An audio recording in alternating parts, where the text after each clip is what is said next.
Our first guest on this week's Jack Swarbrick Show is a junior wide receiver from Prosper, Texas by the name of Torii Hunter Jr. Torii did not play at all during his freshman year while recovering from a broken leg suffered in a practice for a postseason high school all-star game. Last season, he caught 7 passes for 65 yards and 1 touchdown and was named Notre Dame's Newcomer of the Year on offense. This season marks the first time he has been 100% physically since suffering the broken leg, and this fact has been demonstrated by his fine play in fall camp and in the season's first game against Texas when he caught 2 passes for 31 yards and also ran it once. Torii is here this morning to chat with Jack and Joe. Torii, thanks so much for joining us. Thanks especially for bringing an element of style to the show. Yeah. I'm not pointing fingers at anybody here, but I'm wearing workout gear, and Torii comes up and makes me look ridiculous. I wouldn't normally dress like this. I have a presentation right after this, so I gotta dress nicely. Student athlete, Notre Dame student athlete. So. There we go, man. I like that. What class is that presentation? Business problem solving. So we have to present to a censure. And we had a case that we had to solve the problem for, so we have to present that to a censure today. Looking forward to it. Oh, is that with Chris Stevens? No, it's with it's a business problem solving class, so it's not with Chris Stevens. No. That was one of my favorite courses. He actually taught that course. Oh, he did? When I was it's a great class. Chris Stevens is the man. He's a legend, an absolute legend on campus, but. So Accenture is going to be better off after getting his presentation today. Oh, for sure. You've solved the problem. For sure. We definitely solved the problem, man. We think we have the best problem, or the best solution to that problem, out of everyone in the class. So speaking of solving problems, you solved the problem of the Texas defense pretty well last weekend. Yeah. And of course, Joe only wanted to talk about Notre Dame's defense in the first portion of the program. Of course. So a little equal time here. Reasons. We want to focus on the offensive performance, which was excellent. Malik was certainly in the zone. All of you guys played so well. What's your postmortem on the Texas game? I think we prepared well. We were confident in our preparation. We're confident in our coaches and their game plan. But the scary part is we didn't even play to our potential. We made some mistakes and we missed out on some big plays, and we really think that score could have been worse than it was. So we're just looking forward to getting better every week and just eliminating those mistakes that we made, so we can just capitalize on those big plays that we missed out on in Texas. So Bones, I mean, how does it feel? For those of you who don't know, Tori's little unofficial nickname is Torii Bones with Jared Grace and I, as we are kind of the Bone Brothers. Bone Brothers. Yeah, we've all kind of done some ridiculous breaks to our legs, but Bones, you're back. You're 100%. Can you just talk a little bit about? I know how it feels to be back out there running around, feeling you feel to your full potential. You're running around as fast as you can. Just how do you feel right now, and how do you feel you're fitting in the offense right now? It just feels great to be back, man. It's definitely a blessing to just not to go through fall camp, make it through the second day without having an injury. Last year I got hurt the second day of camp. I had a good day the first day, and the second day I got hurt. So to have, be free of the injury bug all through fall camp and actually playing the first game, it feels great, man. It's a blessing. I'm just, grateful to be out there with my teammates and be able to grind with them. And I'm just looking forward to getting better every week and just giving the coaches, my best game every week. You had such a great camp that even the athletic director could see it when he was in attendance. You really stand out the entire camp process. What was your approach coming in? I mean, what did you do off season? How did you sort of take this next step, which you've clearly taken in terms of your ability and your approach to the game? I didn't really do anything different. I'm always a hard worker. I try to take bits and pieces that work for other players, and I try to apply it to my game. Not necessarily change mine, but just apply it and just pick up on new skills. I kind of look up to Amir because he's been playing the Z for a whole year before I did. So I picked up some things from Amir in the spring. We just perfected those over the summer, and then whenever fall camp came, it was just time to show out and just play the way I know how to play and play hard, make the difficult catches. That's what I just tried to pride myself on this fall, and I took advantage of the opportunities they gave me. It's such a sophisticated offense that we run.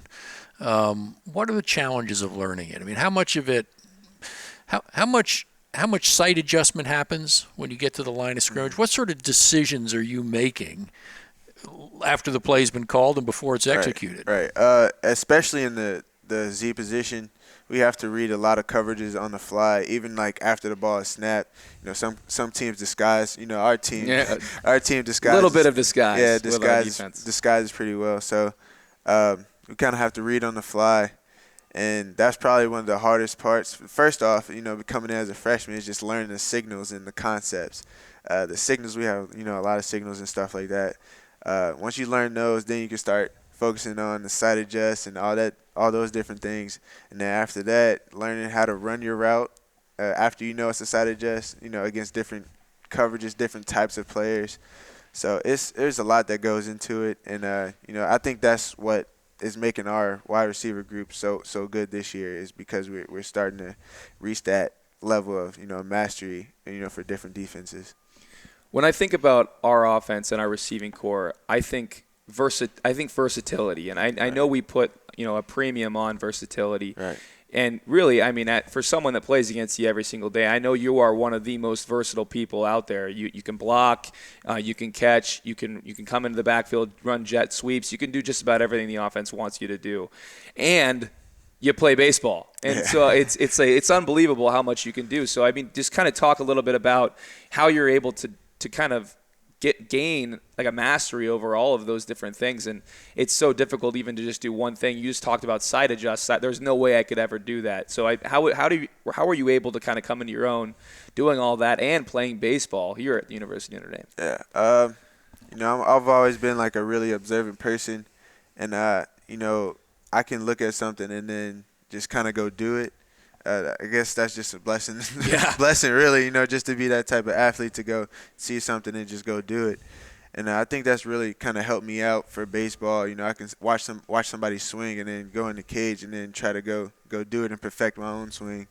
Or, as I was saying, we watch film. We watch film and see how they play their defenses, and then to go out and translate it to the field. I just think that really helps me a lot, to be able to play my best in both sports.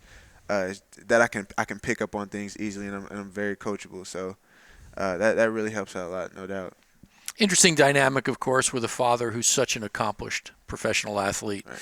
One of the great ball players of this generation, and a guy who's been a leader on so many clubs, really established himself as a guy teams look to lead. What's the byplay like? I mean, do you guys critique each other's performance? Do you say, "Dad, I can't believe you swung at that slider in the sixth inning"? What's after a football game? What's the conversation like between you and he? If I mess up, he'll let me know, of course. And he's always been, on my butt about baseball. If I mess up a swing, he'll correct it. But I've also, had times where I've helped him, come out of a slump or something, or change something, just tweaked his swing a little bit, just because he's taught me so much. And, I'm able to see it in his swing. If he's dipping his shoulder or something like that, I'll let him know. He'll go in the cage and fix it, or if I'm in the cage with him, he'll fix it right there. So there's kind of that constant communication. Whenever we get together, it's harder to do over the phone because I'm not able to catch a lot of games. But, if we're in the cage, we'll try to, correct each other, go back and forth. So it's pretty cool, dynamic to have with their father. So. That's awesome. You're critiquing a 15-time All-Star in the batting cages. It's like that's an absolutely it's an awesome story right there. No doubt, man. It's cool. Anyways, the guy that I want to ask you about now is CJ Prosise. We talked a little bit earlier on the show about Tifo and him going down with the knee, which is tough. Extremely tough. I know you're close with Torii, but can you talk a little bit about CJ's transition from the receiving core, where he was pretty much exclusively last year, and doing a lot of things that you're doing, and now moving back into almost a featured back kind of role, and then just speak to a little bit about how difficult that might be, and what you see from CJ through camp and now into the first week. Yeah, you talk about me being versatile. Like, he's one of the most versatile people I've ever known, man. To go from defense to offense. Yeah, that's right. And then play at the Z position like extremely well. He played extremely well at the Z position, and now go from the Z to running back and then excel there. like it's unreal. You know, the type of player he is, man. He works so hard. You know, he's been in the film room. He learned the running back position in like 2 weeks, which is kind of crazy, man. Like in spring, man. Like he went out there and didn't skip a beat. Like he knew exactly what he was doing. He catches on, and he's very coachable, man. I think that helps him out a lot, man. That's what made his transition so easy. Wow. You know, a lot of the summer, you guys are in control of your own destiny in terms of organizing practices and working out. And I get to see some of those. The coaches don't. And there's a lot of great one-on-one competition during those summer workouts. A lot of trash talking. A lot of trash talking. A lot of trash talking. Who do you enjoy the challenge of facing the most, I guess? What in those sort of dynamics where you're going at each other one-on-one like that? Besides me, of course. Obviously, I know I am really the biggest challenge that there is in a one-on-one drill. I love seeing Joe. When you line up in that situation, I'm open. I'm open before the play. Yeah, he already knows. He looks right at me. He's like, I'm not letting him go anywhere. Just going to hold the heck out of you. But yeah, in those one-on-one situations, man, you know, I love going against Matthias Farley. He is always, you know, a tough challenge. And Kivari Russell whenever he's, you know, in the nickel. That's been a, you know, pretty tough challenge for me, you know, in the fall and stuff like that. He's just a great cover guy, man. He loves man-on-man, man-to-man. And, you know, I like going against him.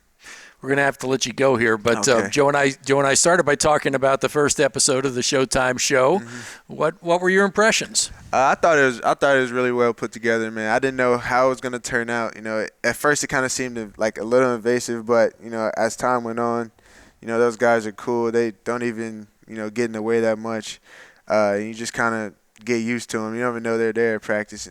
Well, they weren't there. That's what I said. They weren't there the other day. One of the other days, and you kind of could tell like something was weird. Yeah. Like where is everybody at? I know. But you know, you kind of get used to it, and you know, I enjoyed the show a lot. I thought it was really well put together. Good. Well, thanks so much for joining us today. Thank you. Good luck with the Accenture Appreciate it. presentation. Thanks, Torii. Good luck, man. And good luck this week. Thank you.